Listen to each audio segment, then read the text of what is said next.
The Indianapolis Colts, arguably the league's biggest surprise this season, traveled to Arrowhead Stadium to face off against the Kansas City Chiefs. While the Chiefs haven't been their usual dominant selves, their playoff hopes remain intact, and this game served as yet another test of their resilience. For the Colts, this was just the beginning of a challenging stretch, as they find themselves in a heated race for the AFC South title, with the Houston Texans surging after their Thursday night win over the Buffalo Bills, putting them in striking distance to challenge the Colts or possibly secure a wildcard spot. Meanwhile, the Jacksonville Jaguars are also lurking, with their own ambitions to challenge both teams for the division crown. The Chiefs ultimately delivered a stunning comeback victory, prevailing 23-20 in overtime after trailing by 11 points in the fourth quarter. Despite the Colts being held to just 245 total yards of offense, the Chiefs amassed 493 yards, dominating possession and running 91 offensive snaps. This game showcased the skepticism many have had about the Colts' resurgence, as the football world continues to question whether Indianapolis is truly a contender. In terms of quarterback play, it was a tale of contrasting performances. Patrick Mahomes threw for a season-high 353 yards, but failed to record a touchdown pass, relying heavily on his arm to spearhead the Chiefs' comeback. On the other hand, Daniel Jones of the Colts threw for 181 yards and 2 touchdowns, only to be stifled in the critical moments of the game as the Chiefs' defense locked in during the fourth quarter. On the ground, the Chiefs leaned heavily on Kareem Hunt, who rushed for 104 yards and scored the team's only touchdown, providing a steady offensive presence.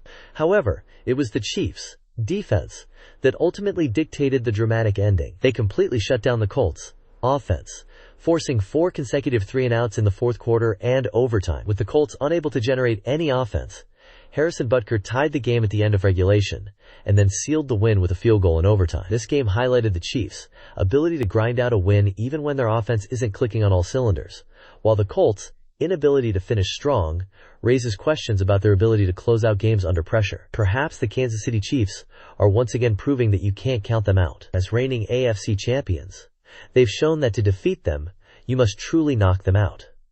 Something easier said than done.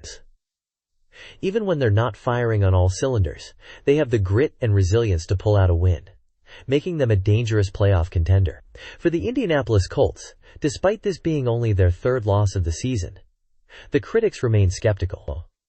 While they've had an impressive run, many are still waiting for them to deliver a convincing victory over a top-tier opponent. Until they can prove they can beat a playoff-caliber team decisively, the doubts will continue to linger with a "we told you so" attitude from their detractors. The Colts may have shown flashes of promise, but to truly silence their critics, they'll need to step up in big moments and deliver when the pressure is at its peak.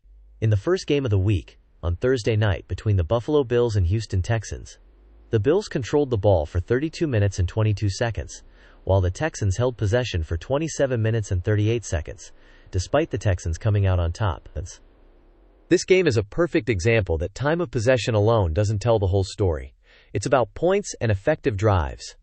The Texans capitalized on their opportunities and made the most of their possessions, showing that efficiency often trumps sheer time spent on the field. In the next 2 games, the Baltimore Ravens, controlling the ball for 31 minutes and 47 seconds, and the Kansas City Chiefs, holding the ball for 42 minutes and 35 seconds, both came out victorious.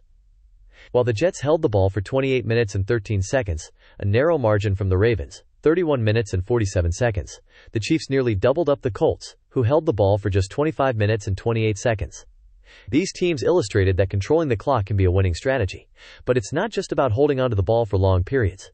It's about doing so with timely precision and effective drives that lead to points. In both cases, their ability to move the ball methodically and capitalize on key moments in the game helped them secure victories. This strategy of clock control, when executed with efficiency and purpose, is another crucial element in winning NFL games.